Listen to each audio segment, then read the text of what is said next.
दृढ़ इच्छा शक्ति के चमत्कार। जीवन में सफलता प्राप्त करने के लिए जिन गुणों की आवश्यकता होती है, उनमें सबसे अधिक महत्वपूर्ण है दृढ़ इच्छा शक्ति। अन्य गुण जैसे ईमानदारी, साहस, परिश्रम और लगन आदि दृढ़ इच्छा शक्ति के अभाव में व्यर्थ हो जाते हैं। प्रायः ऐसा देखा गया है कि एक व्यक्ति के पास धन है, बल है और विद्या है, परंतु वह अपने जीवन काल में कुछ भी नहीं कर पाता। यदि ऐसे व्यक्तियों के मानसिक जीवन का विश्लेषण किया जाए तो स्पष्ट पता चल जाएगा कि उनमें इसी दृढ़ इच्छा शक्ति का अभाव था। इसके विपरीत ऐसे अनेक व्यक्ति इतिहास प्रसिद्ध हो गए हैं जो साधन विहीन थे, परंतु अपने मनोबल के कारण वे कुछ का कुछ बन गए। श्री रामचंद्र जी प्रवासी बने रहे और उनके पास केवल धनुष बाण ही था, परंतु अपनी दृढ़ता के बल पर उन्होंने तमाम साधन और अनुयायी जुटा लिए। उन्होंने रावण को पराजित किया और अपनी कीर्ति को अमर बना गए। इसलिए कहा गया है, क्रिया सिद्धि सत्वे भवति महताम नोपकरणे।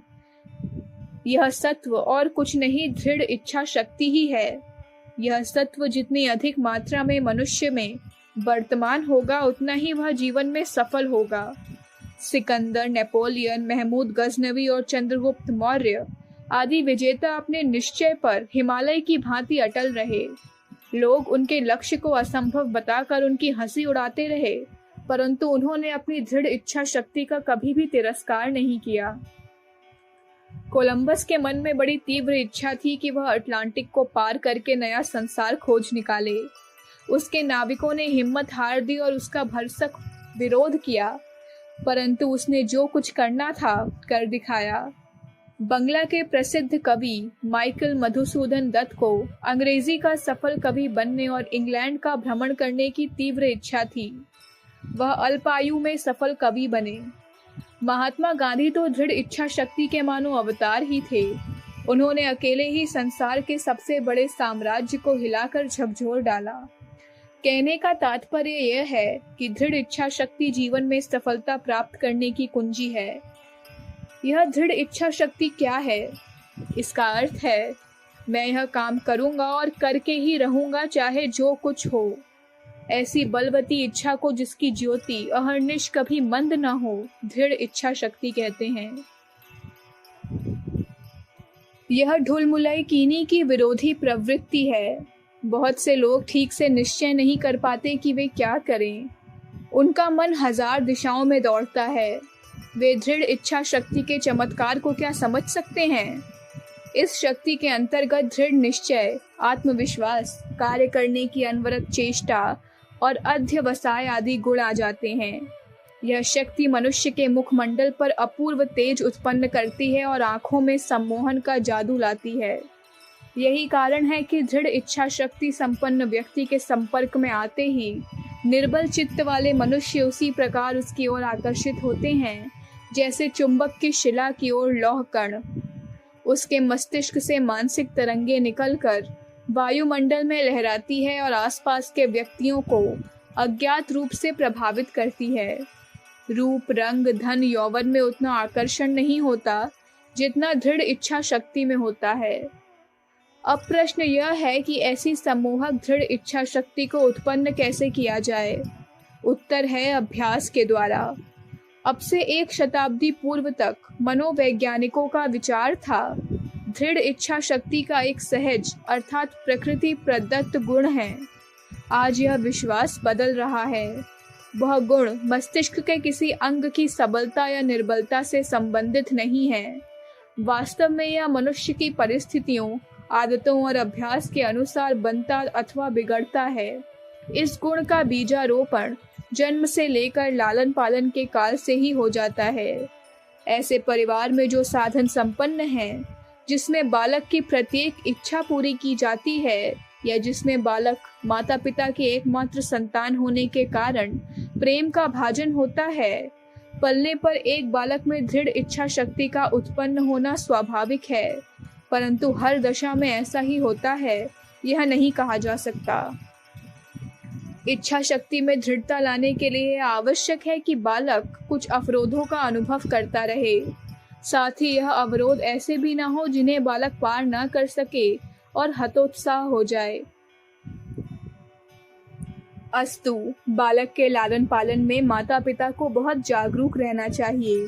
अज्ञानतावश या दुलार के कारण बालक की प्रत्येक इच्छा पूरी करने पर उसमें जिद करने का अवगुण पैदा हो जाता है। यह ठीक है कि बालक हर प्रकार से अपनी बात मनवाने का प्रयत्न करता है, परंतु जिद के साथ अविवेक और स्वार्थ का अंश मिल जाने के कारण उसे दृढ़ इच्छा शक्ति कहना अनुचित है। दृढ़ इच्छा शक्ति के साथ विवेक, सद्प्रयत्न और न्याय का संभोग होना चाहिए। दृढ़ इच्छा शक्ति के विकास में सबसे बड़ी बाधा भय और दुश्चिंता से उत्पन्न होती है। इसलिए बचपन से ही बच्चों को इन कुभावों से बचाना चाहिए। इच्छा की दृढ़ता से मनुष्य की स्वतंत्र सत्ता का बोध होता है। भय पराधीनता का सूचक है। जब बच्चों को हर प्रकार से भयग्रस्त रखा जाता है तो उनमें दबने की आदत पैदा हो जाती है। वे दूसरों की इच्छा के आगे झुकने लगते हैं और उनकी स्वयं की इच्छा शक्ति निर्बल हो जाती है। इसी प्रकार चिंता भी एक दूषित मनोभाव है। यह चित्त में अस्थिरता और विभ्रम पैदा करता है। चिंता से मनुष्य किंकर्तव्य मूढ़ होकर किसी भी निर्णय पर पहुंचने में असमर्थ हो जाता है। बच्चों के लालन पालन में इस बात का ध्यान रखना आवश्यक है कि उन्हें यथासंभव दुश्चिंता से दूर रखा जाए। दुश्चिंता का मूल कारण है बालक की शक्ति और उसकी सफलता के बीच समन्वय का न होना।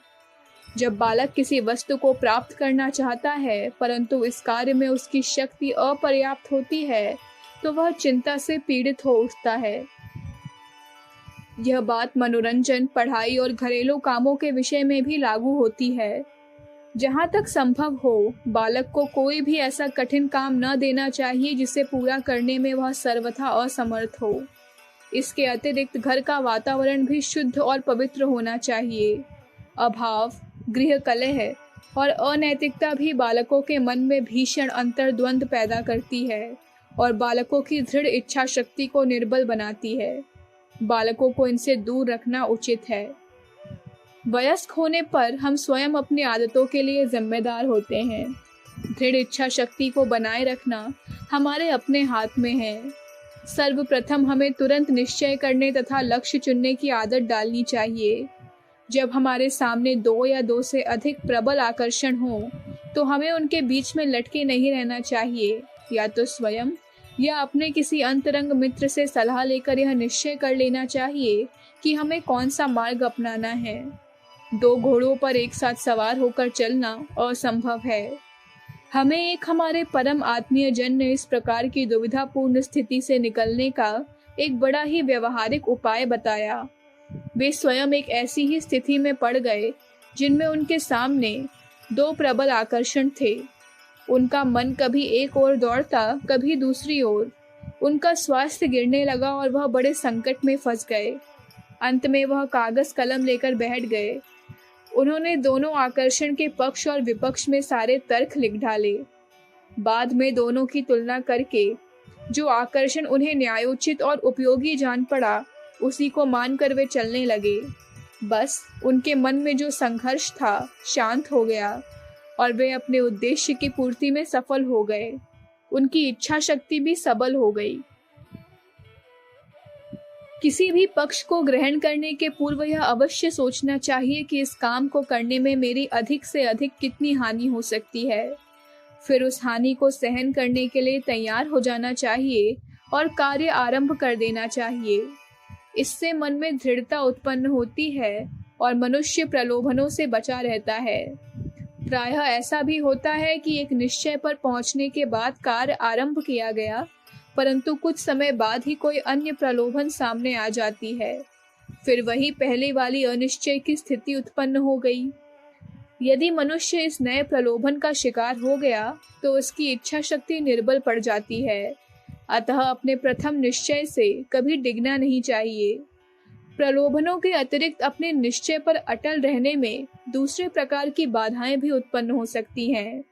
वे हैं अप्रत्याशित कठिनाइयां। मनुष्य कितना ही दूरदर्शी एवं कल्पनाशील हो, परंतु किसी कार्य में सामने आने वाली कठिनाइयों का 100% अनुमान लगा लेना असंभव है। किसी निश्चय पर पहुंचने के बाद जब हम कार्य आरंभ करते हैं तो अनेक ऐसी कठिनाइयां सामने आ जाती हैं जिनकी हमने कल्पना भी न की थी। बस हमारा मन डावाडोल होने लगता है। हमें ऐसी स्थिति का सामना करने के लिए तैयार रहना चाहिए। कार्य सिद्धि के मार्ग में न जाने कौन बाधा कहाँ से आ जाए, अस्तु उसका सामना धैर्य पूर्वक करना चाहिए, तभी दृढ़ इच्छा शक्ति बनी रह सकती है। हमें आशा है कि यदि पाठक उपर्युक्त विचारों पर अमल करेंगे तो उनकी अनेक दुविधाएं दूर हो जाएंगी और उनके पास दृढ़ इच्छा शक्ति का गुण स्थायी रूप से वर्तमान रहेगा। अखंड ज्योति, सितंबर 1959, पृष्ठ संख्या 8, 9, 10। हमारे YouTube चैनल विचार क्रांति दूत अखंड ज्योति पत्रिका को सब्सक्राइब करें एवं अगली वीडियोस प्राप्त करने के लिए बेल आइकन दबाएं। धन्यवाद।